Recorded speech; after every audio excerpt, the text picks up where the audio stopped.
চাহাল ধানাশ্রীর সম্পর্ক কি এবার ভাঙনের মুখে? বিচ্ছেদের গুঞ্জনে তোলপাড় নেট দুনিয়া। Team India star spinner Yuzvendra Chahal ও তার স্ত্রী ধানাশ্রী বর্মার সম্পর্ক নিয়ে চলছে তীব্র গুঞ্জন। তাদের ডিভোর্সের গুজব নিয়ে শুরু হয়েছে নানান জল্পনা। অবশেষে এই নিয়ে মুখ খুললেন ধানাশ্রী।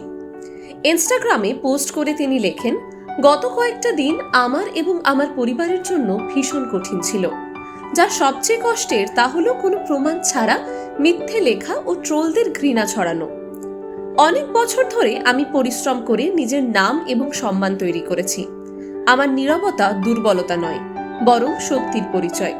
অনলাইনে নেগেটিভিটি খুব সহজেই ছড়ায়, কিন্তু অন্যকে সাহস ও সহানুভূতি দিয়ে এগিয়ে নিয়ে যেতে সাহস লাগে। আমার সত্যের উপর বিশ্বাস আছে এবং আমার মূল্যবোধ আঁকড়ে ধরে সামনে এগিয়ে চলেছি। সত্যের পথে চললে প্রমাণের প্রয়োজন হয় না। ওম নমঃ শিবায়। কিন্তু এত কিছু বলার পরও ধানুশ্রী ট্রোলিং এর শিকার হয়েছেন। কেউ লিখেছেন, ধানুশ্রীর নাম আর খ্যাতির দরকার ছিল, তাই চাহলকে বিয়ে করেছে।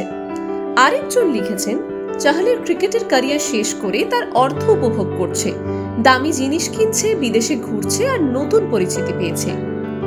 রিপোর্ট অনুযায়ী চাহল ও ধানুশ্রী একে অপরকে ইনস্টাগ্রাম থেকে আনফলো করেছেন। এরই মধ্যে চাহলকে একজন মিস্ট্রি গার্লের সঙ্গে দেখা যায়, যার পরিচয় এখনো প্রকাশ্যে আসেনি। অন্যদিকে ধানুশ্রীর কোরিওগ্রাফার প্রতীক উৎকরের সঙ্গে একটি ছবি ভাইরাল হয়েছে, যা নিয়ে শুরু হয়েছে নতুন করে আলোচনা। এদিকে এই ডিভোর্সের গুঞ্জনের মাঝেও চাহলের ভক্তরা চাইছেন এই জুটি আবারও একসঙ্গে হয়ে যাক। এখন দেখার বিষয় চাহল ধানুশ্রীর সম্পর্কের ভবিষ্যৎ কোন দিকে এগোচ্ছে। টাইমস নাও খবর।